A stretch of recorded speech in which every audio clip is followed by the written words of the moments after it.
Beste kijkers van Omroep Zeeuws-Vlaanderen. Scouting het Jagertje. Een begrip in Hulst. Al sinds 1957. En zij hebben 4 hectare bosgrond. En wat hebben ze nu nog? Een nieuwbouw. Ze gaan iets nieuws neerzetten. Vanavond is er een preview en wij mogen daar even bij zijn. Ik heb hier bij me staan Peter van der Kerkhoven. En Peter, jij bent voorzitter van de scouting en ook van de stichting Beheer.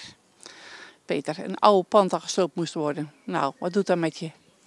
Nou, ik ben eigenlijk pas later ingestapt bij deze mooie vereniging. Ik ben voorzitter van de stichting. Die is inderdaad eigenaar en beheerder van het nieuwe pand ook en van het mooie bos erbij. Ja, het oude pand. Als je de leden eigenlijk hoort, dan deed het toch wel wat zeer. Dat was toch ook een aanzicht ook eigenlijk hier in de straat. We hebben ook samen met de architect gekeken van, goh, kunnen we het ook behouden? Maar dat was helaas niet mogelijk om het ook gewoon nog 30 jaar toekomstbestendig te houden voor scouting. Dus ja, helaas was het enige alternatief een stukje nieuwbouw. Nou, kun je nog iets kort vertellen over de totstandkoming? Want dat heeft toch wel wat voeten in de aarde gehad, hè? Ja, zeker. Het begin, ja, waar begin je mee? Begin je met een ontwerp. Dat hebben we gedaan. Zijn we naar een architect geweest. De eerste vraag die hij stelde was, ja, hoeveel budget heb je? Vervolgens zijn we de gemeente de gesprekken gestart. De gemeente die vroeg als eerste van, goh, hoe komen we eruit te zien? Dus daarin kwamen we eigenlijk een beetje bij een kip-en-ei verhaal. Dus vervolgens hebben we eigenlijk samen met de gemeente gekeken van, nou ja, wat voor budget hoort er eigenlijk bij en hoe kunnen we dat samen realiseren? En ook in goede harmonie eigenlijk zijn we door dit project eigenlijk is tot stand gekomen. En ook met de gemeente Hulst hebben we goede gesprekken gevoerd, intense gesprekken gevoerd. En wij zijn zeer blij met het eindresultaat. Peter, we hebben net even binnengekeken en nou heb je me verteld dat je dezelfde ruimte hebt of dezelfde ruimte ter beschikking hebt dan voorheen. Alleen, je hebt toch meer plaats. Hoe doe je dat? Ja, dat is inderdaad wel frappant natuurlijk. Het oude gebouw was het oude woonhuis. Vervolgens is er een eetzaal aangebouwd. Vervolgens is er een toiletunit aangebouwd.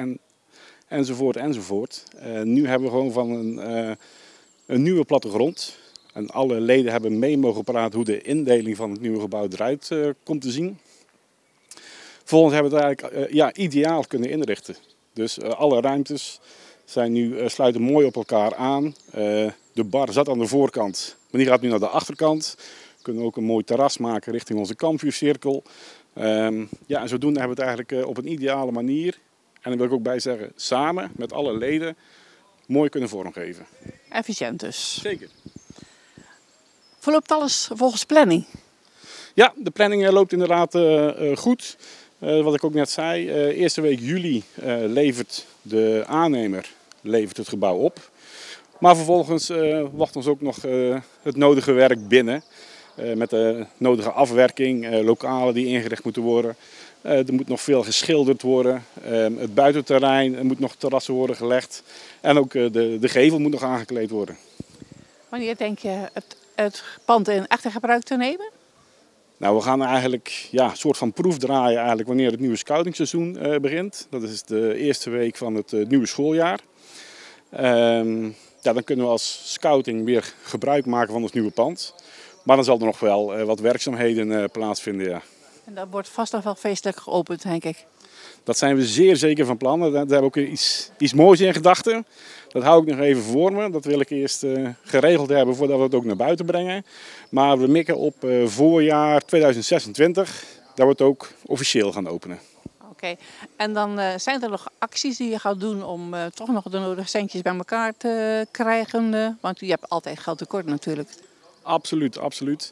We moeten de gevel moeten we nog aan gaan kleden. En dat gaan we doen met shortpalen. Die zijn ook palen die we bij scouting gebruiken om te leren shorren. En die komen allemaal tegen het gebouw te hangen. En qua sponsoring kan men die voor €17,50 kan men een paal aanschaffen. Zijn te bestellen via onze leden of ook via de website. €17,50 en dan kom je met je naam mooi op een paal tegen het gebouw te hangen.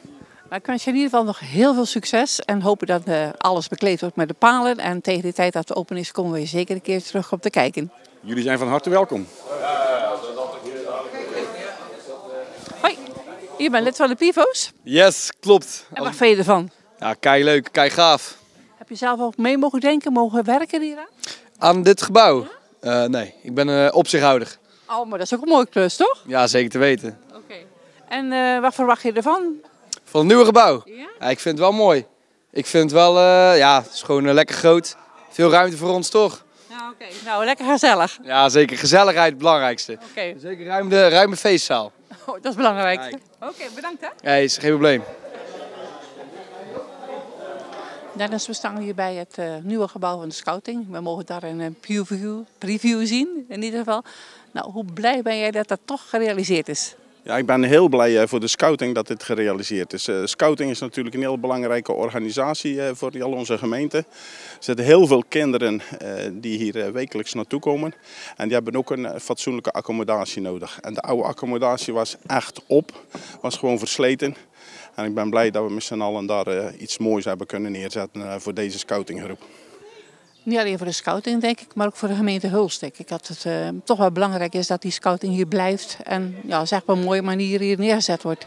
Ja, we vinden als gemeente heel belangrijk dat de kinderen zeg maar sport en spel kunnen doen. En het maakt dan op zich niet uit of dat het scouting is of andere sporten. Maar scouting is wel een heel belangrijk onderdeel. Dus dan is het mooi dat we dit neer kunnen zetten. En nou zie ik achter je zo'n paal staan. Heb je er alleen? Ik heb inderdaad een paar palen gekocht, gewoon ter sponsoring. Omdat ik een groot hart heb, ook voor deze scouting. Voor alle verenigingen natuurlijk, maar ook voor de scouting. Oké, en ik zou zeggen, er zijn er nog over, dus mensen kunnen ze nog kopen, hè? Er zullen er wellicht nog een aantal over zijn en de scouting sponsoren is altijd goed. Oké, hartstikke bedankt. Tot ziens. Deze paal die kan je sponsoren. Kijk op de website. Nou, we hebben vandaag even mee mogen kijken in dit hele nieuwe, mooie gebouw. Wat nog niet klaar is uiteraard. Maar in 2026 komen wij zeker terug en dat zal het er nog mooier uitzien.